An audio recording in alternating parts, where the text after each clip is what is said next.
Welcome back, folks, to another episode of Jamin's Daily, episode 17. Today's guest, we have Stephen Salone, CEO of Salone Capital, LLC. Thanks for joining us today, Stephen. It's been a while. How have you been? I've been good, man. Staying busy, trying to make things work and trying to grow my business, my company, and all along with my family. I think I'm done growing my family, to be honest with you. Okay. Got 4 kids, and it's just... That's a lot. That's twice as many as I got. Oh, yeah. Well, the last one was were twins, unexpected, so... Oh, so that's a way of doubling real easily. You know, my buddy who was just here, who you saw as you're showing up, he had twins too. So now he's got 3 kids. He had 1 and then boom, twins. So right away you go to 3. But before we get kind of start talking about your business, why don't we go back to the beginning? So folks at home, I've known Stephen since 1997. I was thinking about this when we were talking yesterday. I was thinking, man, I've known Stephen. I was thinking back. So 1997, we go back to Taft, Texas. It's a long time ago. So do you remember? So I want to talk about that Taft experience just for a minute. So we lived on the same street, right? Do you remember? Tell me what you remember about that street. I remember that street being a competitive street because there were so many athletes on that street that we were always competing at something. You know, we were always trying to make each other better and constantly just trying to grow from that. And that's kind of carried on and trickled into where I am today. So you think so? There were a lot of competitive games of 21 played in your driveway. I do remember that. And a lot of almost fist fights. Yeah, you know, we got along good. We lived on the same street, but it was quite a bit down the ways. But I mean, when you think about Taft, a small town, it's funny how close we actually lived to each other for a while. And then you moved to Sinton. Soon, I moved back to Corpus and went to Ray, and then soon after, I think you went to Sinton, right? Yeah, we went to Sinton in I don't remember the year. I think it was 1998 or 99 is when I went to Sinton. Yeah. So because your class of 2001. Yes. Right. Yep. And I think it was because I went to Ray the fall of 99. Right. And so I remember you, and so then your brothers, and your cousin Marcus. Yep, man. That first year that I moved to Sinton was a tough year because the UIL wouldn't let me play any varsity sports because I moved from Taft to Sinton. Right. But they let my younger peers, my brothers, and my cousins, you know, that moved with us, play varsity sports. And man, that was just a struggle for me. But no, I remember that. My dad talking about, you know, because of the coaches in Taft, and you know, that was a topic of conversation at the time. And yeah, man, they did you wrong, dude. But you know, ultimately, I don't know who was behind that, but the only way for that to happen in a lot of cases is for someone to file like a grievance because they're like, hey, this kid is leaving Taft to go over to Sinton, and you know, there could be some allegations of recruiting or this or that. So it's a shame. Yeah. I mean, it made me who I am today. So I'm some adversity when you're younger. Exactly. Makes that's good. I'm glad you look. It's good. I'm not surprised you see it that way. So tell us a little bit about. So we go to Sinton High School. You graduate 2001. We're already in 2020. I feel we're revealing our age here, Stephen. All right, so there's no secrets. You know, people can do the math, and kind of figure out how old we are right now. From that time, that's a long period, so you can break it up. But what after Sinton, what you start doing? Well, after my senior year of Sinton High School, I got a partial scholarship to Kingsville, and I turned that down because I didn't want to be close to home. I wanted to change the person that I was, change my personality, just change my life in general. So I went up to Howard Payne University, which was like 6 hours away in Brownwood, Texas. Okay. Which was I've heard of it. 6 hours away from where I was, and there I became a totally different person. You know, I wasn't relying on anybody, and I grew into somebody who I had always wanted to be, But when I was around my friends and family, I was this certain person, Sure. Shy kid type person. But when I went to Brownwood, I was this party guy who wanted to be the it guy. So you kind of you felt like going out on your own, blazing your own trail, your own path. Kind of came out of your shell a little bit, because family is good. Family is a blessing, actually. Yeah, it is. Yeah. But they can, you fall into that comfort zone, and a lot of times, in order to grow, you have to get out of that comfort zone. Exactly, 100%. Terrific. So you go to school there. How long? What year? This is what, 2002, 2003? 2001 is when I went and left, and I was there for about 4.5 years, and then I ended up going to Austin for a few months, and then I made my way back to Corpus Christi. So you've been here since. So you've been in Corpus the last 10, 15 years? Since 2015. Since 2015. All right. Oh, yeah. And you said you have 4 kids? I have 4 kids. All right. 2 girls, 2 boys. 2 girls. Which ones are the twins? Are they boys? The 2 boys are twins? That's going to be a lot of fun in school. Yeah, I'm excited about that. But they're going to be troublemakers, I'm sure. Oh, all boys are to some degree. Stephen, we're going to take our first commercial break because this episode of Jamin's Daily is brought to you by Sage Choice Insurance. You can reach us at 361-400-2411 if you are a realtor or a loan originator. Give us a call. We want to work with you. We can help you close those deals. We're always looking for referral sources. Jamin's Daily is brought to you by Sage Choice Insurance Agency. You can reach us at 361-400-2411. When we get back, we're going to get into Salone Capital. Let's do it. And what the great things that are going on there. So when we get back, folks, stay with us. Welcome back, ladies and gentlemen, from the break. We're here with Stephen Salone of Salone Capital, and we're going to take a closer look into that. We're still dealing with phone calls during the. If you watch, Stephen, you watch some of our older episodes, we would get phone calls, and during episodes, I try to turn it into like a gag because I'm like, hey, listen, guys, I'm trying to run a business and do a podcast at the same time. So if somebody calls me, and one time I got a call and it was like a sale that I was gonna make. I was like, oh yes, I got to share that with the audience. But I went to your website in anticipation of you being our guest today, and I was looking on there to see what you do, because I was like, when we were kind of visiting. And I looked up your business and just the name, Salone Capital. I was like, well, man, is this guy like in? I had no idea, really. Right? He's an investor. When you see the name, people think of an investor, business, banking, and that's what it is. But what Salone Capital is, it's a start company to what's to come. Okay. So what this company is going to end up being is, I'm already working on my second company, but this is going to be the mother company, like the holding. A lot of times, the holding that's going to start other companies, and then kind of branch off and go from there. Well, I'll tell you what, the name kicks ass. I like it. It's got enough, like you're saying, like the ambiguity where it's kind of like but it does have a cool, like Salone Capital. It does sound like prestige. Right. It has a pretty cool ring to it. So if I look on the website, it says here you're locally owned startup company. So like I said, you're starting up, but you have past projects, which include new construction, repairs and restorations. Occupied and fully operational job sites are never a problem, and we can also plan, manage, build multi-phase jobs. So when I was looking on there, I saw some heavy equipment on the website. Yes. What is that? What is that used for? Do y'all rent? Do y'all lease those? Do y'all use that at y'all's job sites? So mainly what my main source of income is for this business is renting out skid steers.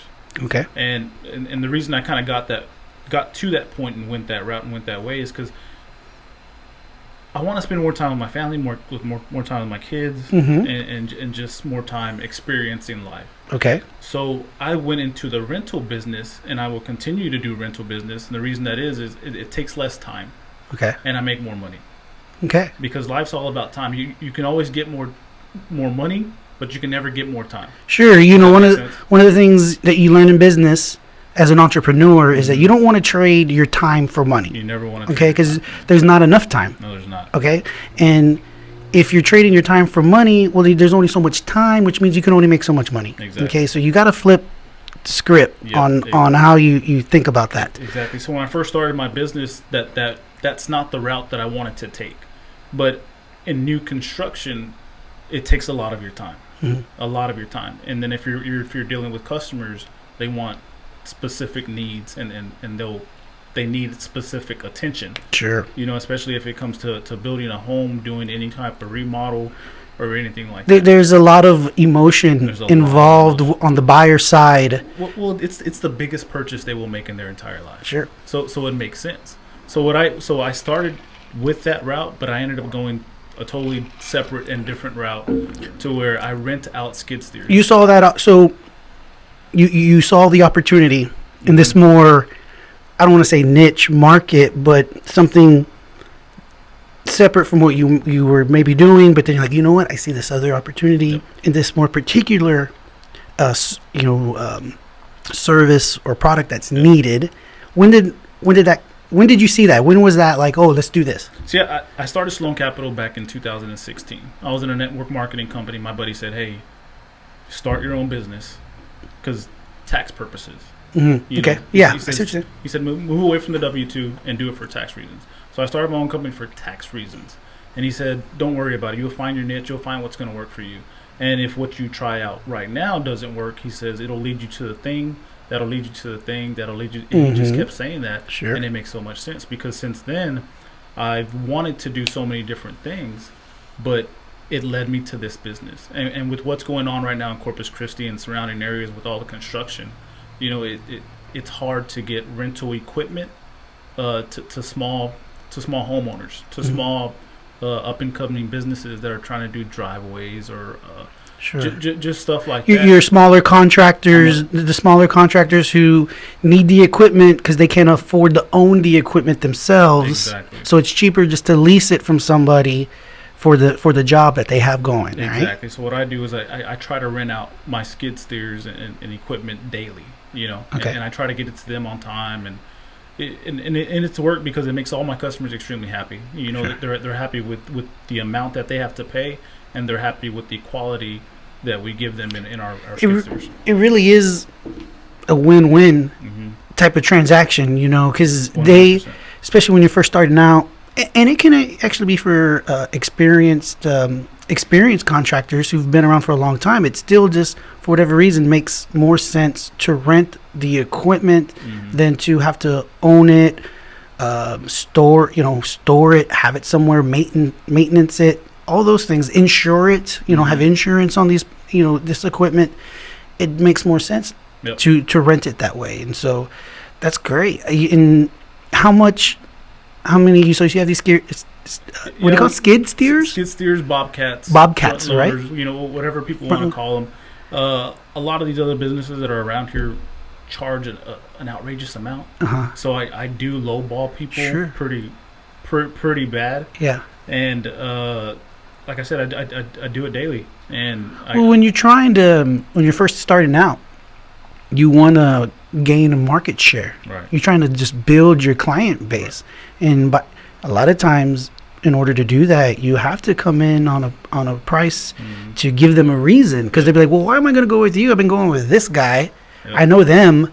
Why am I just going to go with you? You're good looking and all, but that's not enough, Steven. All right, so you're going to have to come in on a lower price, which is, that's not business 101. That's maybe the second, that's maybe 201 through. You learn this in business, and so that's good. So it's worked out for you. So far, it's worked out for me. But what this business has given me, it's given me the opportunity to grow, the opportunity to experience more and look for better opportunities to do different stuff. Sure. And since then, it's allowed me and my wife to start up another business. Okay. Which is, Salone Properties. We're going to start doing investment and real estate, and, whether it's flipping houses or buying and holding. I'm not sure. We're looking to go that route. So like I said, it's led us to where we are now, and it's going to continue to take it to the next level. Well, exactly, 100%. The thing about being in business for yourself, you can do two things. You can trade in a job, with a large business, a large company, or things like that. You kind of trade in your security. You get some security with that. There's a lot of benefits. But when you give up that to chase your own dream, to be your own boss, I can admire that because that's what I do. I forgot to transition here, folks. I'm still working on this. Get it back on myself here. I'm over here talking, and the video's just Steven's going, yep, agreeing. Thanks for agreeing, Steven. But you trade in that security because if you don't produce, you don't eat. You know what I mean? You have to rely on yourself. And most entrepreneurs, and one of the things that I'm trying to do is, you have to create multiple streams of revenue. You can't put all your eggs in one basket, right? And so, are you going to make $1 million renting bobcats? Maybe not, but you don't need to, because you create a business in which you can create it, get it running, and then you can kind of step away, and it keeps operating on its own. And then you go on to the next thing, which is, we're flipping these houses. So I had to put my attention to these 3 houses we just bought that we're going to flip. Yep. And then you move on from there. And that's what being an entrepreneur is all about. And we're going to go to a break, folks, because 2 things. One, my computer's going to die from battery. Steven, so I'm sorry, excuse the technical difficulties, but when we get back, folks, we're going to have plenty of juice, and the phone maybe won't ring. So in just a moment. We're back. So moving on, continuing on that entrepreneurship, owning multiple businesses, finding these opportunities. So you're doing something right now. You got your current hustle, the Bobcats, the rental, right? Mm-hmm. The rental business for this heavy equipment. We talked about how that makes sense, how contractors need. This is a service that is needed. A lot of new construction going around, remodel stuff. So there's obviously a need. And then now you're looking into flipping homes. How is that looking now? How are you currently prospecting? You're actively looking for properties to purchase. How are you going to get into that? Well, I have my own little methodology that I don't want to talk about until it works. Sure. And the only reason that is over the years that I've started businesses and done different things is people pay attention to when you get started, right? Okay. They don't pay attention to the process. They don't pay attention to the in-between. They pay attention to whether you're going to fail or whether you're going to succeed. Okay. So they always pay attention to when you first start. And if that business doesn't work out, they're like, and you start another one, they're saying, well, what happened to that last business? Okay. They don't understand that, having several different sources of income is where it's at. I don't want to work an 8 to 5 or a 9 to 5 or for the rest of my life. I want to do what it takes to retire earlier or have these sources of income, not just for me, but for my kids. Sure. So I don't want my kids to ever have to work for somebody. I want them to get a degree, but I want them to start their own businesses, or I can hand them off. Hey, is this something you want to do? Yeah, they can take over. You can have a succession. Yep. You leave something, and that's realistically. And I'm glad you're thinking this way.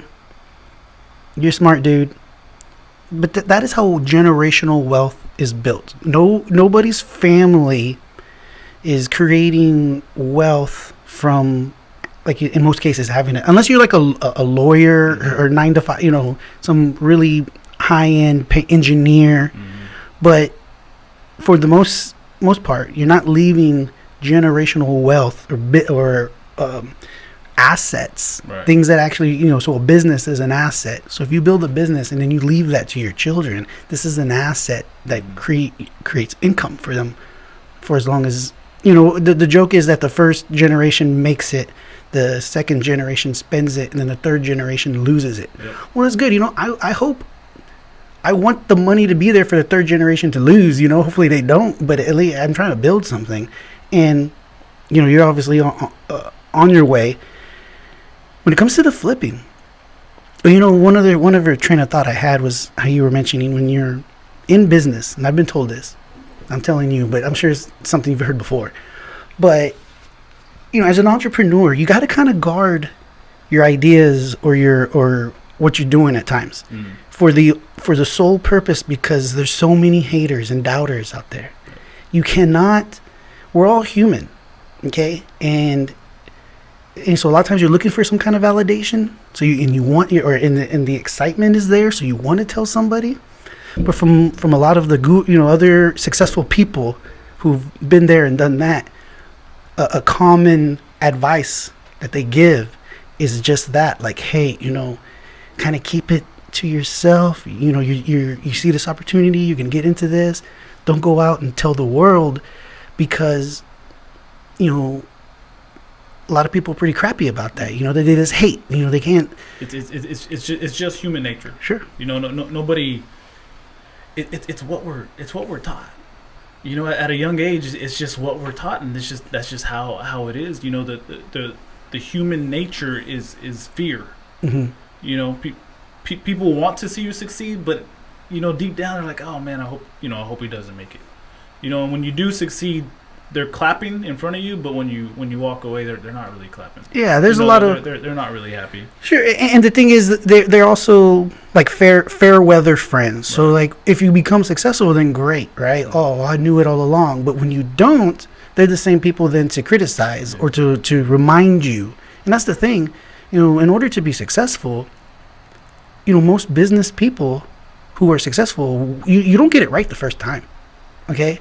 And even if you get it right the first time, the second time you get it wrong, and then you might even get it wrong the third time, but then that fourth time you get it right again, it's like this constant back and forth. Yep. And so every time you get it wrong, there's like this piling on from the haters who were like, oh, kicking you while you're down. The whole thought is, well, if you don't tell these people a lot of it, they can't do that. So you kind of have to guard yourself as an entrepreneur, so you can keep that level, your energy up.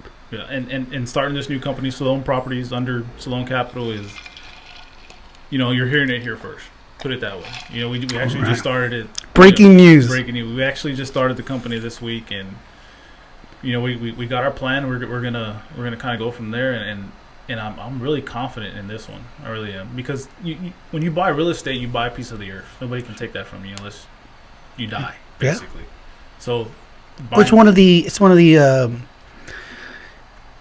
oldest businesses in the world. Mm-hmm. Okay, it's not a fad. People need somewhere to live, and now's a great opportunity. And I feel like the opportunity is only, unfortunately, and this is one thing that you learn as an entrepreneur, is that you got to take advantage of all situations, right? Unfortunately, so there's going to be a lot of possible foreclosures, people were losing their jobs, all kinds of things, right?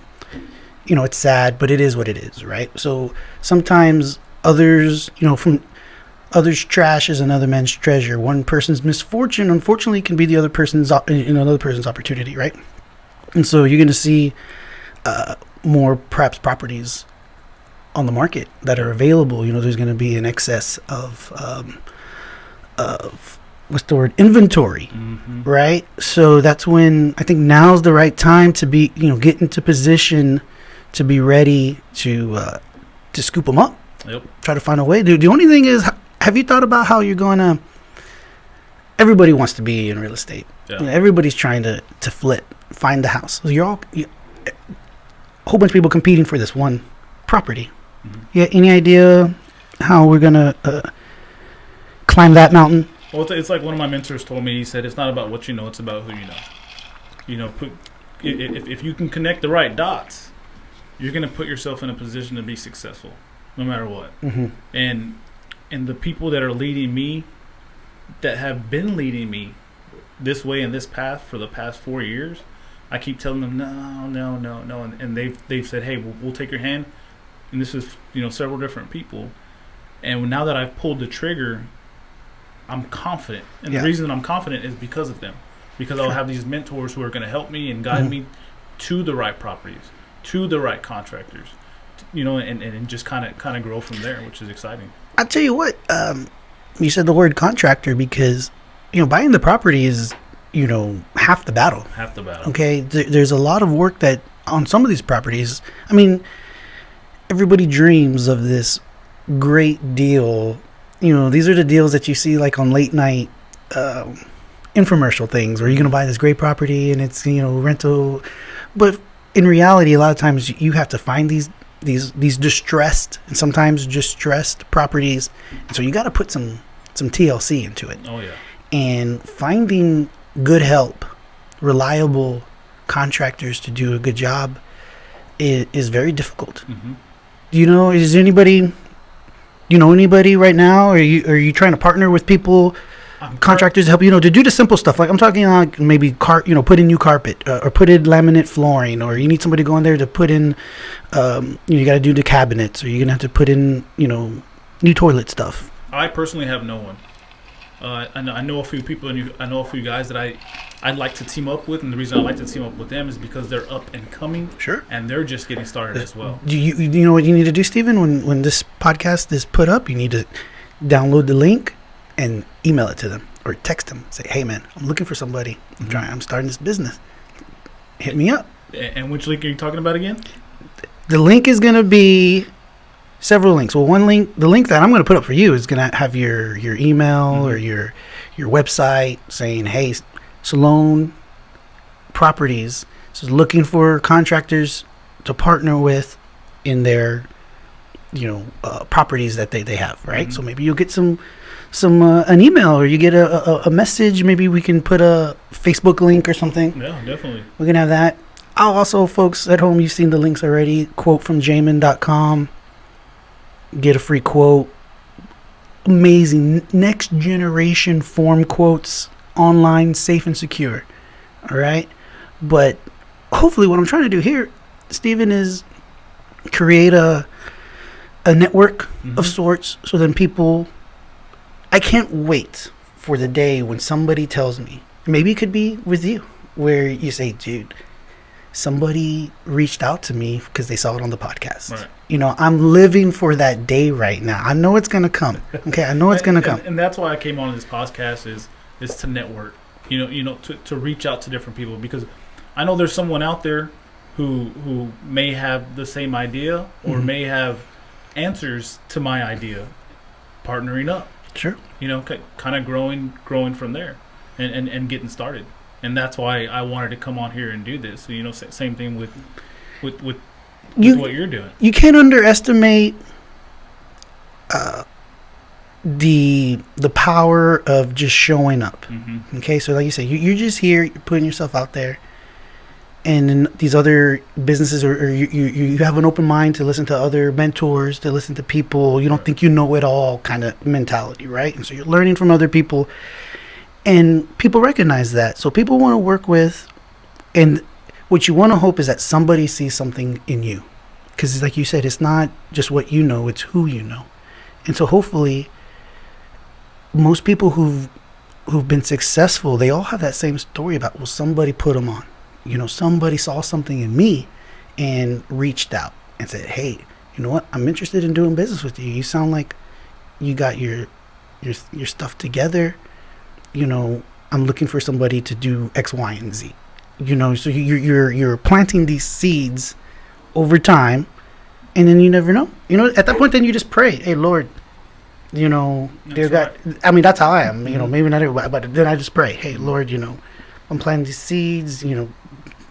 Bring something to me. I want to be blessed. Right. Right. I think you're going to be. And that comes with a little story about wanting to be blessed and stuff like that. It's like the story that a wise man told me. He said this mom, right?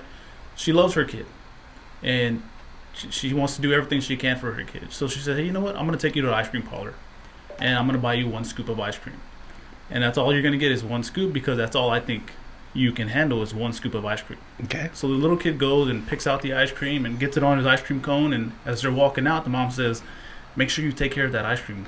That's the only one you're going to get. So as the little boy's walking out, the ice cream starts to melt. And she's like, take care of that ice cream. It's going to melt and fall off if you don't take care of it. So as he's walking out the door, sure enough, what happens? It falls off. So he starts whining and crying. And then the mother, being the loving mother that she is, she said, that's fine. We'll go back and we'll get another one. So as they go back and get another ice cream, 1 scoop, he sees a huge poster of 3 scoops. He's like, oh, Mom, I want that one. And she says, son, you can barely handle 1 scoop of ice cream. I'm not going to get you 3 scoops. Which brings me to my point of, you will always only get what you can handle.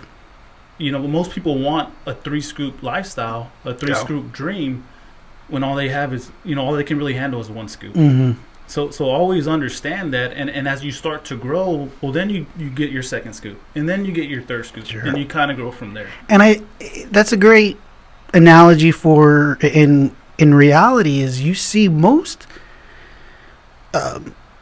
contrary to public opinion and stuff, is that most millionaires in America are self-made. Okay, yep. 90% of the people who are millionaires, they made that money. Nobody gave it to them. They created a business. They did something. It's small business that grows, right? So most millionaires made that money themselves, right? And if you look at the median age, they didn't make it when they were 25 years old.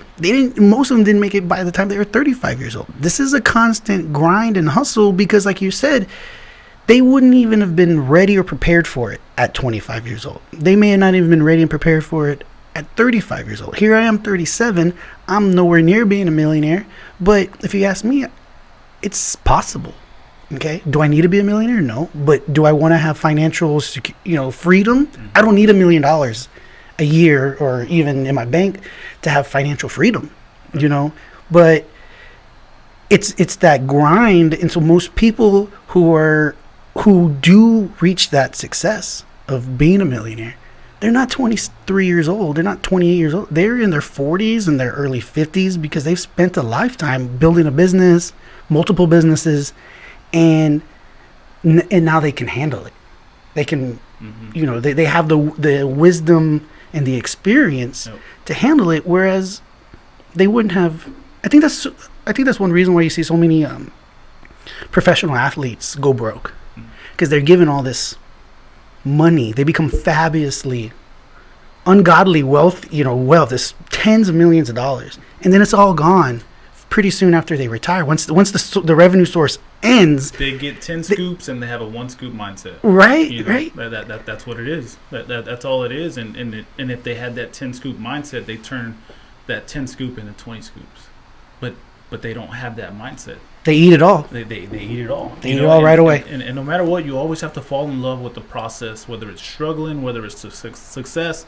You always have to fall in love with the process because the process is the hardest part. Mm-hmm. The struggling to get to where you are will make you appreciate it when you get there. It's 100%. No matter what it's in, whether it's in a relationship, financial, business, doesn't matter. It really is. Like you said, a universal kind of thing. You appreciate things much more when you have to work for it. Mm-hmm. When you're given everybody likes to be gifted, but there's nothing like working for something and having the satisfaction of having that success that comes with it. It's intoxicating in some ways. Yep. Well, that's great. Let's we're going to take our last break, folks, and when we come back, we're going to end this episode with a little bit of sports and entertainment because Stephen had mentioned we were both in athletics. Stephen was a great athlete. A whole family great athletes. And I was in athletics. My father was a coach. You're good yourself. I wasn't too bad. So remember when we were in the 8th grade with your cousin Marcus Charles? We won district. I think in 7th grade they won like 3 games. Yeah. And then in the 8th grade, me and Marcus got there and we went 8-1. Yeah, it was a completely different team. Mm. And But yeah, so I haven't really this is episode I think 17. I think I said 17. Yeah, episode 17. Haven't really touched much on sports too much. So we're gonna kind of do sports and entertainment. So we're gonna look up on like TMZ and TMZ Sports, kind of see how where that goes. So when we get back, folks, we will get into some sports and entertainment. And we're back, ladies and gentlemen. Thank you for joining us once again for another episode of Jamin's Daily, here with our guest, Steven Salone, and we're going to look into some sports and entertainment. But before we do that, one last shout out to our sponsor, Sage Choice Insurance. You can reach them at 361-400-2411. You can also get free quotes if you go to quotefromjamin.com. Quotefromjamin.com. Easy access to quotes. We'll call you, give you a price, save you money. Loan originators, real estate agents looking for referral sources. We sell homeowners insurance, got great markets, great prices. Call us, 361-400-2411. Steven, I'm looking at TMZ Sports, and I already found a juicy topic, kind of relatable to business. So let me read it to you here, Steven. Have you heard of in the NFL? There was a player named Josh Bellamy who was arrested for COVID loan fraud. So this guy had some businesses and got a lot of PPP money, and totaled up to like $24 million, and now he got arrested by the feds. So you familiar with the PPP and fraud that's going on? You know, they're kind of cracking down. Oh, yeah. Did you get any PPP money? No, man. Honestly, COVID-19, this has been my best year ever. Yeah, it hasn't. To be in all my businesses. To be honest, you know, and so it was not a problem. Mm-mm. You know, I did at the time that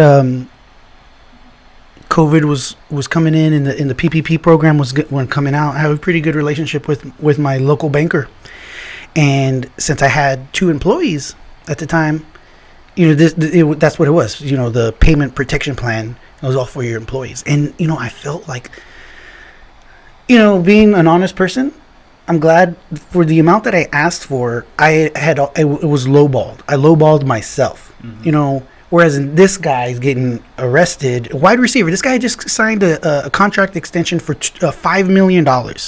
Okay? And here he is stealing money from the government. You know, you have to be a special kind of dumb to not realize that they're going to come after you when it's that bogus. It's one thing for someone like myself to ask for maybe a little bit more. Because then I found out that they weren't even going to be auditing, you know, certain levels, right? So I could have asked for a whole lot more and probably not even had to ever justify it, right? Because they just don't have the time to go look into it. But this knucklehead gets $24 million. How can it's kind of like what we were talking about earlier. You know, you got the 3-scoop mindset, but the 3-scoop dream, but the one scoop mindset mentality, and it goes to show right there. He was, according to the article, he was helping family members fill out the application, creating these phony, you know, basically creating a business and then applying for the money, which I don't understand. You know, that's why, not to get too political, but this is why you can't trust the government for half the stuff that goes on, because they can't. How did they not know that this guy? Oh, this is a sham. Right. It's like they give you the money first, and then they ask questions later, right? And so it's like, here I was as a responsible business owner, concerned about how much money I was asking for, and worried about how I was going to prove that, like if they audited me, right? And then you have these guys who were like they're creating sham companies asking for $1 million. It's like, you know, you got to have a special kind of like mindset, because I wouldn't be able to sleep at night. Yeah. You know, if I asked for that money and I knew it was fraud, I would not be able to sleep. Yeah, they just don't care. They see dollar signs. That's all they see. They see dollar signs, and I'm sure somebody gave them information to where they could use it and think they can get away with it. You're right. They must have had some kind of Oh, I've been given information about certain stuff, and if I use it to my advantage, I'm sure I'd be pretty wealthy. But you're taking a huge risk, and getting caught doing stuff like that. At some point, any kind of illegal activity that's done, you would think that the perpetrator has some kind of hope of getting away with it, right? So, like you said, they think they're going to get away with it. They didn't, and it's good that our first sports related topic actually segued perfectly into business that we're talking about. So what were your thoughts on last night's game? I watched the beginning and the beginning. Everything before the kickoff and after the kickoff. What were your thoughts? Yeah, well, there's a lot of controversy, which is unfortunate. But so they did so there's not a lot of fans. I think, did you know KFC is one of only 2 NFL teams that were going to actually have any fans at the stadium. So they had 6,800 fans, and Jacksonville Jaguars are actually going to have a certain amount of fans. Every other team that plays this weekend is no fans. Okay, so they had a limited amount of fans, and Houston Texans stayed in for the national anthem, but then they all came out together. Or did they not do the national anthem? They must have done the national anthem. I think they stayed in for it. But then they all stayed in for it. They all stayed in, right? So then they come out, and this is what is. You can look at it 2 ways. You're asking my opinion, so I'm going to give it to you, Steven. So they stand in the middle of the field and they interlock, which is fine. But I think what I was listening to on the radio is the PA, so the announcer comes out, and so they announce it. So he's like, we're going to take a moment of silence, right? We've been trained as Americans, right? When you go to these sports events, or any kind of event, normally like a moment of silence is reserved for like someone dying, really, right? A death, something really specific of sorts, right? So this PA announcer says, we're going to take a moment of silence. So they're all sitting there peacefully. To me, that's not a protest. It's like a statement. So they're not protesting. So they're sitting there, they're making a statement. Hey, we're all here in solidarity. And to me, then the PA announcer comes out and says, we're going to have a moment of silence for America's continued fight for racial equality or racial injustice, something like that, right? And so then you hear there's some booing, right? So there's people booing. And to their defense, and we can play devil's advocate here, right? Those people who were booing in the stadium, they are not booing racial inequality. But they're not booing the thought of fighting for racial inequality. What they are booing is the fact that I came to a football game and I don't want to have protesting or any kind of politicization of any kind of movement going on. I'm used to a certain thing going on at a game. That's what I paid a lot of money for. So I don't want to hear that, right? And so you can say that's right, that's wrong. You should be more open-minded to things. This moment in time justifies these things that are going on. But I can kind of sympathize because myself, I think what's going on now is people are a little just, I don't want to say tired of it, or they're just kind of, it's kind of like a nag of sorts. Some people, even people who are sympathetic, like myself, right? It's like, okay, we're going to have to do it. So every football game that we watch, that's the first. I don't think I had ever, Steven, you tell me, have you ever heard a football game where the PA announcer, the words racial justice, and a PA announcer is saying the words racial justice at a football game? Like, where are we now in sports or at a football game where the announcer of the stadium even says those words? Right. It doesn't seem like they would fit. Right? We're at a football game. We should be talking about football. I think that's one reason why people kind of booed. And all I can do is tell you my perspective and the way that I'm going to raise my kids and what's going to go on in my household. And the example that I gave, my household is if I tell you to, say I'm your coach, right? And I tell you, hey, go into the gym, run this many lines, line to line, in this amount of time. You're going to go and do it, right? But if I send you, Marcus Charles, and myself in that gym, and we got to do the exact same thing, are you going to work a little harder? Are you going to compete? Trying to do a lot better? So what I try to teach my household is, the days that I used to wake up on game day, I got into a mindset, and all I cared about was when the ball was kicked off, tip off, and when the ref or the umpire said play ball, or when the gun went off at the track. Right. I want to watch people compete. Sure. Anything that happens before or after the games, I don't care about. Well, I think, and I'm glad you mentioned that, Stephen, because you have, a unique perspective, different from mine, being, the common terms, I don't know. Do you consider you a black man? Do you consider yourself a black man? Your mother is a Hispanic, is Mexican, right? I don't know. Your father's a black man? My father's a black man. Uh-huh. My mom, her mom's from Mexico, Mexican. I did my ancestry, and it says I'm Native American more than anything. Right. Okay. So when I know most of my life how I got treated. Sure. And there were a lot of times that I did get treated different, or you could feel very, very indifferently. And my kids, you look at my kids, you wouldn't think that they're mixed. Like you see them, you wouldn't think that they're mixed. And do I want them to have that mindset that, hey, you have to watch out for certain stuff? Sure. Do I want to teach them about that? Well, you're not trying to teach the negative. You're never going to try to feed them the fact that, hey, because you don't look a certain way, somehow people are going to think differently about it. You're going to have to do that. Right.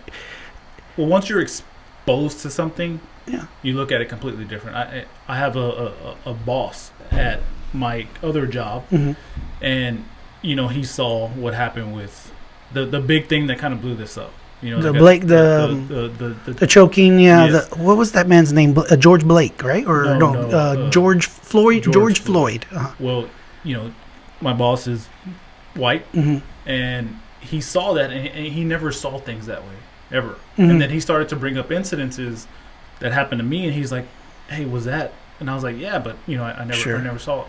So since he's seen it that way, he's changed his perspective and his mindset on everything. So his mind now that he saw something like that, it exposed him to so much more. So do I want to expose my kids the way he was exposed and start to have that same mindset, or do I want to teach them like, hey, we're all equal? It doesn't matter what your race is. Sure. I think there's age appropriateness for what you just said, right? So your children of certain ages, there's an age appropriateness when you level with them to certain degrees, right? Hey, we all fall short. People are cruel in many cases, right? If it wasn't race, there isn't a lack of reasons for people to be mean or hateful to each other. Okay? Right. Whether it's religion or your ethnicity or your race, what country you're from. Political views. You look at, or even black on black crime, where you different gang members, different sets within the neighborhood stuff, right? So you look at Mexican cartels, they all killing each other, okay? Right. So there's no lack of reason for people to kill and hate each other, right? But do you want to give the message of hope, right, and positivity? Right. To me, that's the thing that in politics right now, or when you see the when this tragedy, these examples of police brutality that people are aware of, right, that I know happen, and I'm more the type to give the cop, the police, the benefit of the doubt. This is kind of how I see things, right? But I'm aware, because I've kind of been, I don't want to say victim, but I've been exposed to bad cops or cops who didn't handle things the right way. But again, in that moment, right after the George Floyd thing, I felt like an opportunity was missed. That so much more could have happened other than, okay, so the protest that led to, property destruction, even black business owners being victims of these of the rioting, right? To me, that's it poisoned the well. I felt like there was an opportunity was missed, or maybe it wasn't missed. It came, but then it was fleeting, because then everything, it was almost like spoiled because of some of these other things that are going on, and then you have all the justifications for it. Oh well, Right. Unfortunately, in these situations, a lot of times they go to the craziest of the crazy are the ones who get the attention. So then you hear some protesters saying, "Oh, looting, that's a form of reparations, right?" And so even people who are sympathetic are like, "Listen, hey, we can't go that route, right?" Hey, MLK, Dr. Martin Luther King said, "Hey, we're trying to get past that," and it seems to me like even more so, even for the ones who were fighting for social justice, they're trying to separate the identity even more than we were supposed to be trying to get past that, and now it seems like it's more important than ever what your identity is. Right. When Martin Luther King said, "Hey, don't judge me by my identity, you're supposed to judge me by my character," right? Mm-hmm. And it's like we're forgetting this message that was pathetic in many ways, and we're kind of ignoring that. I don't know how we got there. I don't either. Yeah. I really don't. It's a shame, and I think that's one other reason, because we're gonna get back to the sports. I think that's one reason why people are so protective of athletics and sports, because they don't want it to be ruined by politics. I don't. I want to see people compete. Yeah, they don't want it. I want to see people compete. It's seeping in. It's seeping into everything else. Everything else. Okay, and whether you like it or not, it's always 50-50. 50 people. There's 50% Republicans, 50% Democrats. So if you're one or the other, you can't just hate 50% of the country, right? Or think 50% of the country are all a bunch of idiot and back and forth. Right. And even if that's the case, hey, we can all kind of forget about that. We can still like the same football team and not have to talk about politics for 3 hours. So I think that's one reason why people are booing or upset about the whole protest during games, is because they're like, hey, can we at least have some time away from this to get away from it? We have to live with it the other 20 hours of the day. Let's see, man. I've had this issue before. Did you hear? Did you watch? You were asking me about last night, the game I was watching. So let's continue on that. So let's talk about the bad beat on the bet. So apparently, the Kansas Chiefs are winning. Game's not in question. They're going to win. Mm-hmm. They're in the fourth quarter. At one point, they're up 31-13. Yep. And Houston scores, and then they kick an onside kick, right? But Kansas City recovers it and then ends up getting a good return, and they're all the way down to the goal line. And I guess they could have. I didn't watch that part. I'm just reading this on the next day. If they kneeled, they could have kneeled. They already won, but instead they kicked the field goal, and that field goal. Threw Vegas numbers off. You threw Vegas numbers off, man, because it turned it into an overs game instead of the unders. So they were showing all these different bets that people lost crazy amount of money when. I think sports and athletes and coaches, whoever, they do stuff like that on purpose. They pay attention to the spread going into the game, and if they know if they can mess somebody up, they will. They have to. Either way, even if I didn't, like you say, because you're directly involved, so you're the coach or a player or something like that. You're making so much money. If these guys are betting on the games, that's kind of dumb, because they can get in so much trouble for doing it, right? That's when you have a problem, right, with gambling.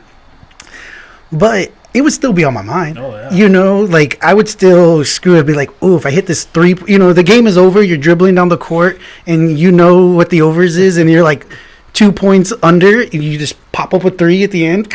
Ooh. That's it, yep. Who cares? Unless you actually specifically knew somebody who had a bet on it. Other than that, you don't know. Mm-mm. So whether I make it or not, it doesn't matter to me. Mm-hmm. That's hilarious. I enjoy betting on the games. I do. It's one reason to watch. I watch a lot of college football. And some of these more obscure, we like to call them boo-boo, the boo-boo games, yeah. There's really no other reason to watch unless you have money money on the game, So we'll watch some game that I would never even really care about, but because, I need them to score X amount of points, or I need one team to cover, then I'll watch, and I'll be there in the fourth quarter of some obscure Western Conference game. You know, it's not even a main conference, but you're that guy at the bar cheering at the screen. People are like, what's he? Who is this? What game is he watching? Right. So yeah, it makes it funner that way. But let's see. No, me and my buddy used to do that. We before I got married, we used to go to the bar and just Saturday and Sundays all day. Ooh, I found a good one. I found a great one. And this topic we can go a lot of ways. Dak Prescott. So, two things. One, let's talk about his contract situation. Mm-hmm. That's been in the news. But recently, did you hear about Skip Bayless? Yeah, and his what he said about his depression. Yeah, what he said about, for one, folks at home, I've never been a Skip Bayless fan. Mm-hmm. I really don't like Stephen A. Smith either. They're both a bunch of blowhards, but that's what sells, right? There's a reason why they're on freaking TV. Skip Bayless. Apparently, what was it? Dak said he was going through some depression. His brother had committed suicide, right? Yeah, I think there was a few things, because he was real close with his mom. She died. And cancer, she right? died of cancer, and then I'm not sure something happened to his brother, but I know there was a couple of things that triggered, mm-hmm. his depression, and he was being open about it, and then Skip says what he said. Sure. I think everybody, depression is just one of those things that it's either recognized or it's not. It doesn't mean it's not there. Mm-hmm. Okay, I don't know how anybody loses their mother at a young age to cancer and doesn't suffer some type of depression. And maybe that's not the word to use then, mm-hmm. but I can imagine you not having some level of depression going on, whether it's even fleeting only for a moment or for days or for years, all right? But you're going to have some kind of depression, feel some type of way when your mother dies, mm-hmm. and then your brother commits suicide too. So here he is opening up about struggling mentally over these tragic losses he has. It takes a special kind of jerk, to use a nice word, because, oh yeah, Stephen, this podcast is rated as PG-13. Okay? PG-13. But you're a gentleman. I hadn't had to worry about you saying a bad word yet, But Skip, I could call him any other kind of choice language I wanted to, right? But you got to be a special kind of butthole to then say even go there. Mm-hmm. He just didn't even have to mention it. No. Like you said, if you're not going to say anything nice, then you don't say anything at all, right? But I think he got carried away in this article on TMZ. It says Skip Bayless that his Dak, his words were misconstrued. They were misconstrued. What do you think? I don't know. I mean, once you say it and it's out there on the internet, you can't take it back. Yeah, that's for sure. Whether people are going to misconstrue it or not. Sure. Once you say it, it's out there. The strange thing is, I think what happened to Skip in his only defense, would be, I got carried away. Mm-hmm. Like I play this character who is confrontational, who says kind of outrageous things, and I just got kind of carried away. Mm-hmm. Right, I let my kind of emotions get away, or maybe my disdain. I don't like Dak Prescott for some other reasons, and so then when this came up, I was being a jerk, and I said, "Who cares?" Maybe I don't care if he has depression, right? Mm-hmm. That's the kind of thing you would say about your enemy of sorts, right? But you can't let it get that personal. You got to be a professional, So now, yeah, he's trying to walk it back. You can't. Like I said, once it's on the internet, you can't take it back.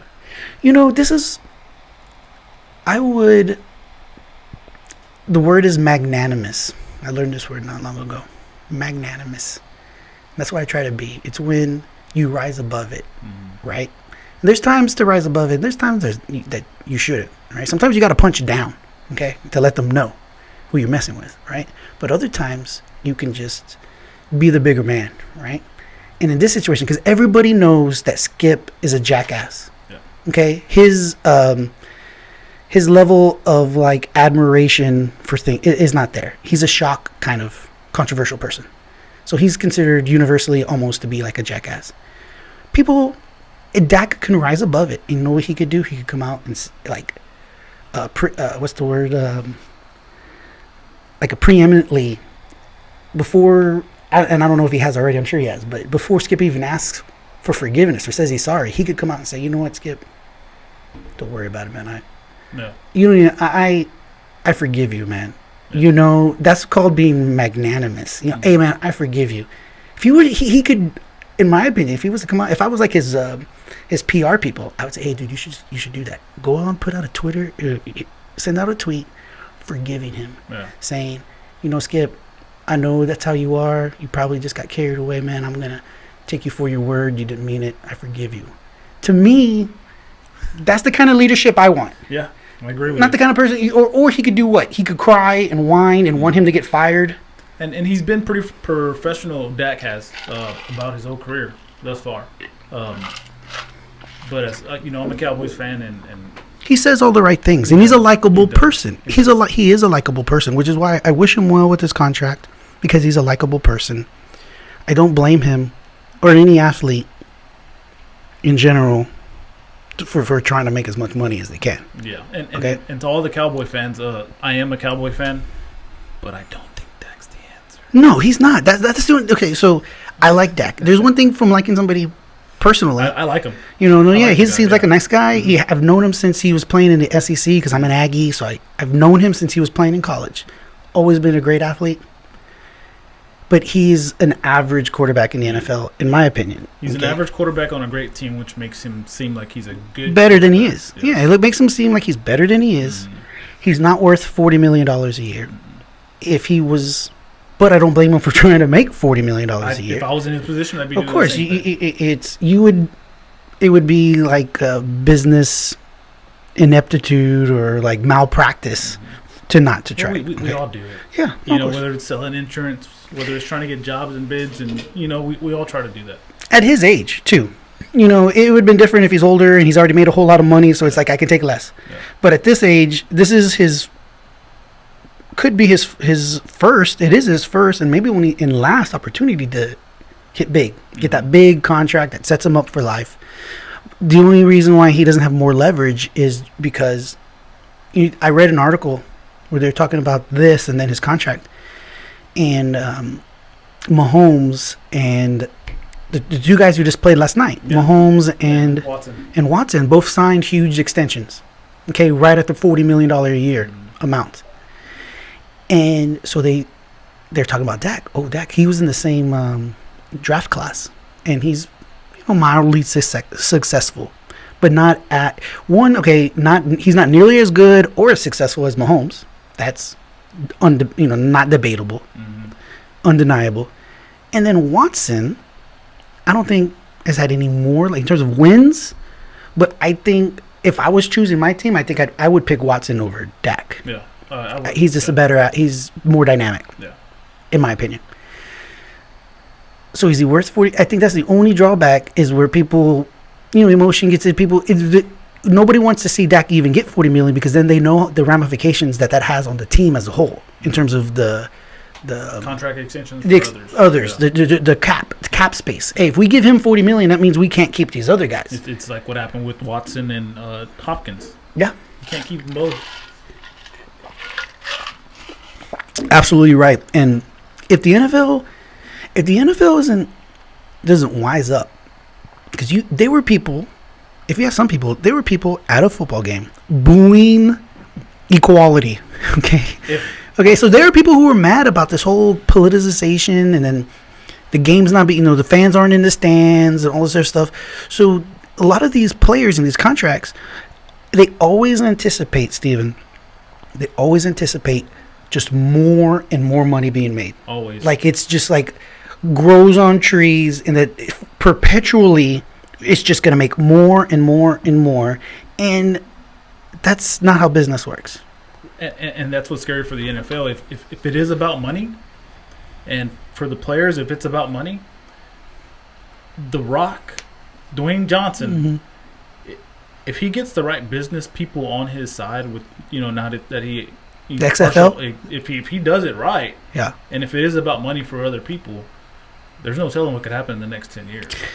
I think a viable alternative to the NFL, because Americans love football so much. Man, I would watch football on the sport. I would never advise another league to try to compete directly with the NFL and play in the fall, Because you're also competing with, when are they going to play on? If you play on Saturdays instead of Sundays, now you're competing with college football, right? People love college football. People love college football too. It's dumb. You have to play in the spring, okay? And I would watch it. I'd like to watch it. It's just they've never been able to really get it going. Right. It's just such a huge investment. You would need someone like Bezos and Bill Gates. You need like billionaires who can just burn money and say, "Hey, listen, we're going to put enough money. There's enough money for it to last for 5 years, and then just let it run." Yeah. The problem is, even someone like The Rock. The Rock is ridiculously loaded, but he doesn't have that kind of money to keep a whole league afloat. No. And that's what keeps happening. So these billionaires, they have money, they can get it started. But if everything doesn't just go as planned, then it's done. Look at, what's his name, Vince McMahon. Yeah. He lost another couple $100 million because he cashed in a lot of his stock to finance relaunching the XFL. And then what happened? COVID. Yep. Totally unforeseen. How is he supposed to know? So here he is investing huge amounts of money, launching XFL again.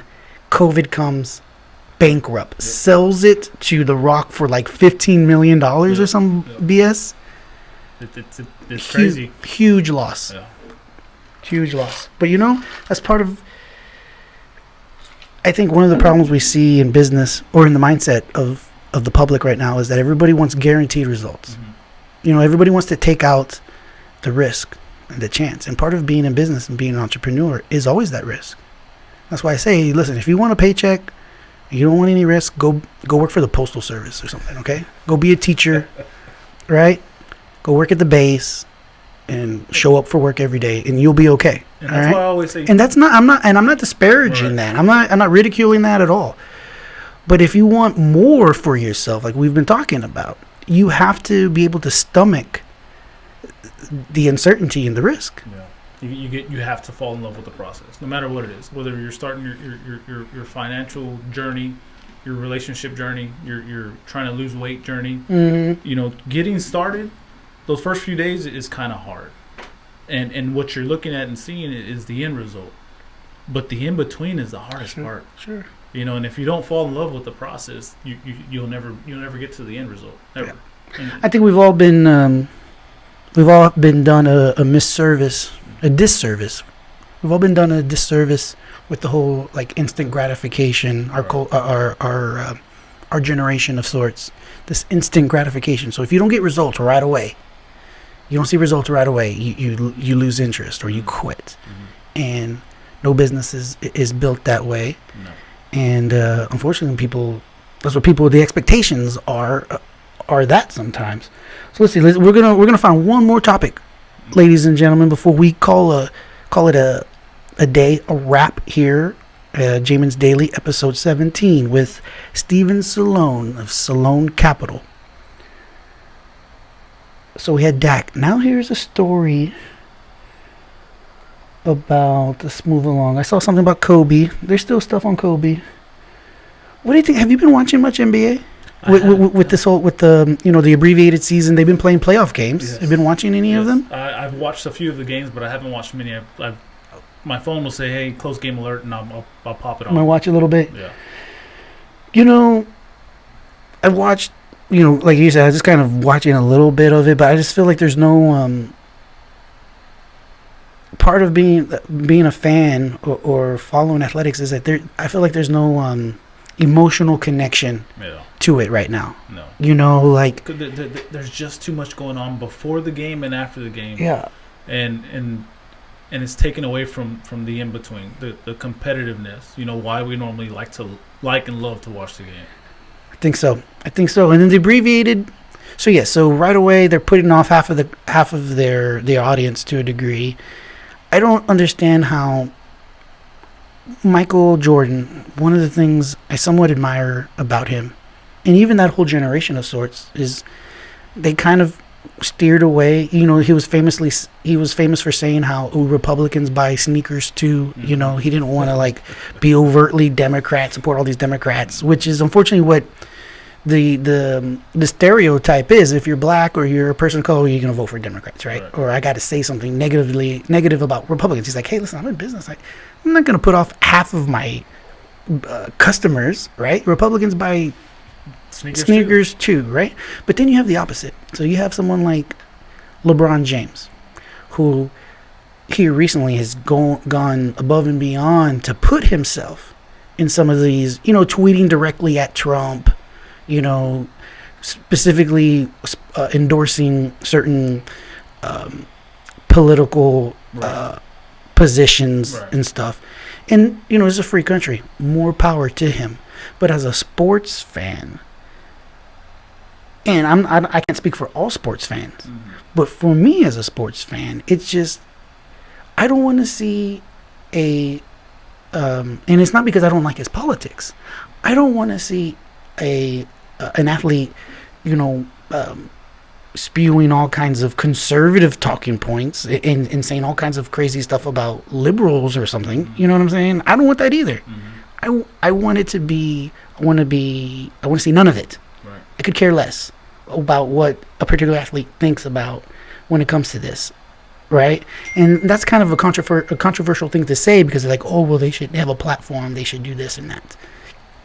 I feel like you've hit it on the head when you say before and after. You don't even have to get into the details. There's just too much going on. And less is more in this situation. Have you heard, Steven, have you ever heard of John Daly, the golfer? Oh, yeah. He was an entertaining golfer. I love watching him. He was very entertaining. He was kind of a rogue. Yes. Kind of a rogue. Yeah. A march to the drum of his own beat. He had struggled with drinking. He had a sobriety problem, but while he was drinking, he was known for, just being kind of being a heavy drinker, being wild, gambling. I think there's a story where he said he's lost like $10 million gambling, kind of like Charles Barkley in that sense, right? But a larger than life kind of character, which kind of went against the stereotype of golfers, of the golf pro. Your lily white gentleman kind of, and then here comes John Daly. He's kind of rough, hillbilly, rough around the edges.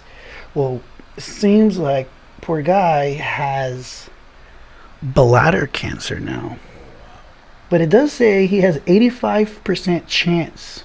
Oh no! So he had surgery, and unfortunately, it says that there's a good chance that the cancer's still going to come back, even though he had surgery.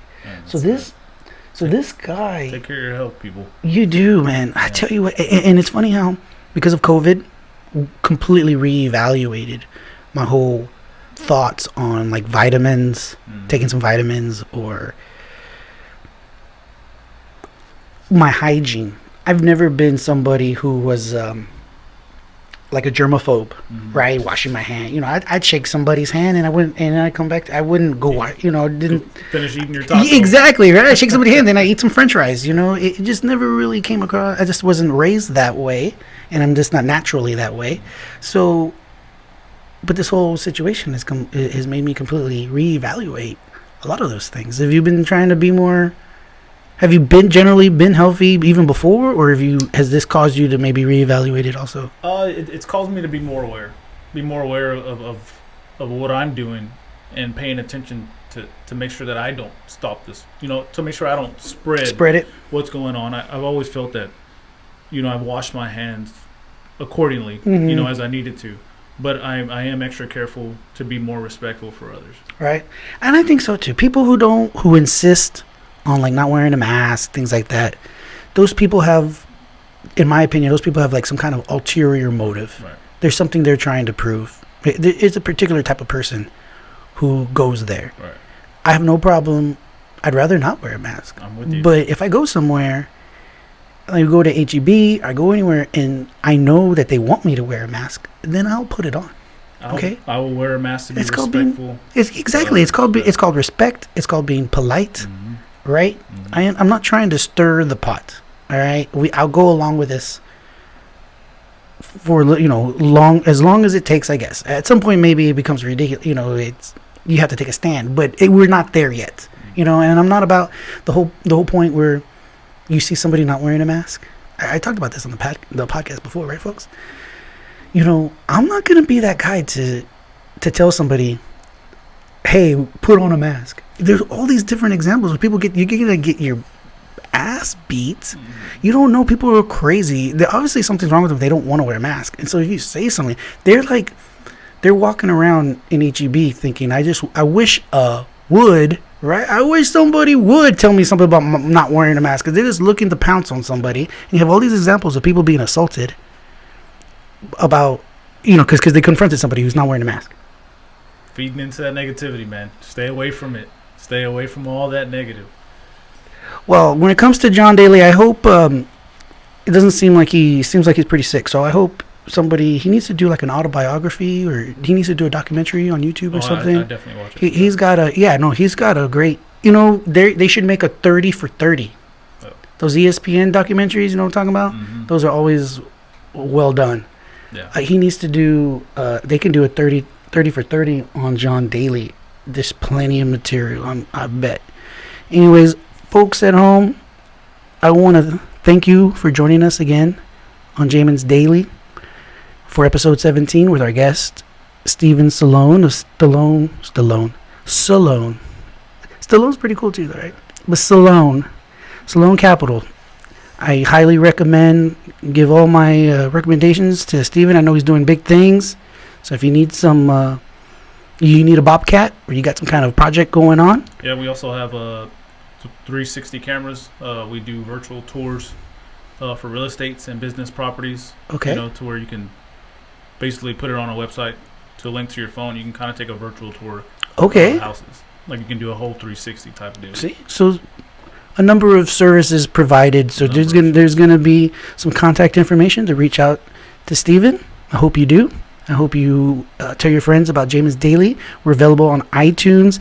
I have to ask that if you do go to iTunes, that you give us a review. 5 stars, folks. 5-star reviews is what we're shooting for. Okay? But with that being said, I want to again give special thanks to our guest, Steven Salone Capital.